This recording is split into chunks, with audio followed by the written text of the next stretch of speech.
मुझे बचा लो माँ। मैं इंसान को देखना चाहती हूँ माँ।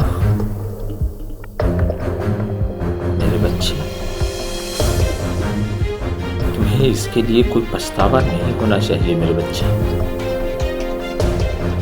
ये वही लोग हैं जो देख तेरे संसार की हालत क्या हो गई, भगवान कितना बदल गया इंसान। नमस्कार। जी हाँ, आप देख रहे हैं फोर्थ आई संस्था बयार, जिसका उद्देश्य सामाजिक, सांस्कृतिक और साहित्यिक स्तर पर समाज को सबल करना, सुदृढ़ करना है। उसके डिजिटल माध्यम खुलता आसमां पर, और मैं आप सबका दोस्त और खुलता आसमां का होस्ट मनोज मानो।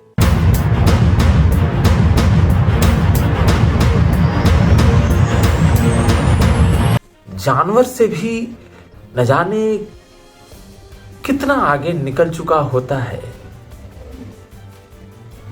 तब उस हालात में हम उस मनुष्य को क्या कहें? उसके लिए कौन सी उपमा, हम कौन से शब्दकोश से लेकर के आए? एक हथनी जो 24 महीने तक अपने बच्चे को पेट में पालती है, एक प्रकृति उसके बच्चे को, चूंकि वो बच्चा इतना विशालकाय होता है कि जब वो पैदा होता है तो घंटे भर के अंदर चलने लगता है।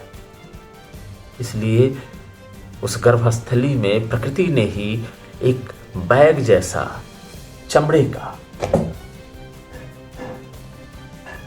उसके गर्भस्थली में बनाकर देता है, ताकि उससे मां को भी कोई परेशानी नहीं हो और बच्चा भी सुरक्षित रहे।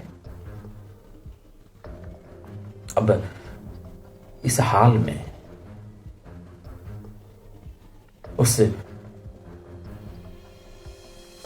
गर्भस्थ बच्चे की जिंदगी के साथ यूं खिलवाड़ उसने तो दुनिया भी नहीं देखी थी।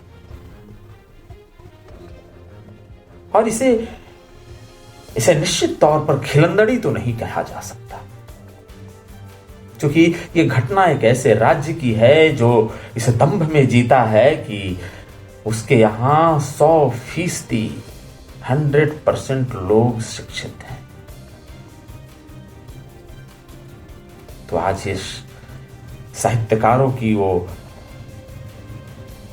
व्यंग की भाषा स्थापित हो रही है कि जो जितना ज्ञानी होता है वो उतना दंभी होता है और उतना निरंकुश होता है। और आरंभ के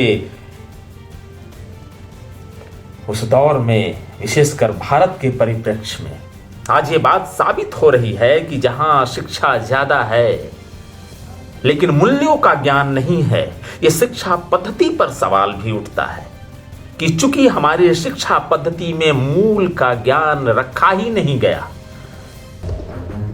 नैतिकता के अस्तित्व का गला ही घोट दिया गया पूरे शैक्षणिक व्यवस्था में। व्यावसायिक पाठ्यक्रम को बहुत तवज्जो दी गई, बहुत खास जगह दिया गया, लेकिन एक मनुष्य नैतिक रूप से कैसे मजबूत हो, इस पर कहीं कोई बात ही नहीं है। हमें उसमें आगे जाने की जरूरत नहीं है। हम सिर्फ व्यावसायिक हों, मनुष्य को खरीदें, अपनी आत्माओं को बेचें, अपने व्यक्तित्व का सौदा करें, बस इसकी पढ़ाई हमें पढ़नी जरूरी है। काले अक्षरों का ज्ञान हमें होना चाहिए, लेकिन मनुष्यता की रक्षा कैसे हो, प्रकृति का संरक्षण हम कैसे करें, हम फ्लाईओवर तो बनाएं, लेकिन पेड़ को बचाकर कुछ रचनाशीलता के साथ हम कैसे ऐसा कर सकें, इसके बारे में समझ ही पैदा नहीं होने दी जाएगी, ताकि हम एक रोबोट की तरह हाड़, मांस और खून के दौड़ते हुए इस शरीर में, जिसे प्रकृति ने सोचने की क्षमता दी है, मस्तिष्क दिया है, उसके बावजूद हम एक रोबोट बनकर जिए और इस तरफ एक जंगली जानवर की हत्या जंगली होने से भी ज्यादा दुरूह रूप से करें। इस झूठ की नगरी से तोड़ के नाता जा प्यारे, अमर रहे तेरा प्यार, खुश रहना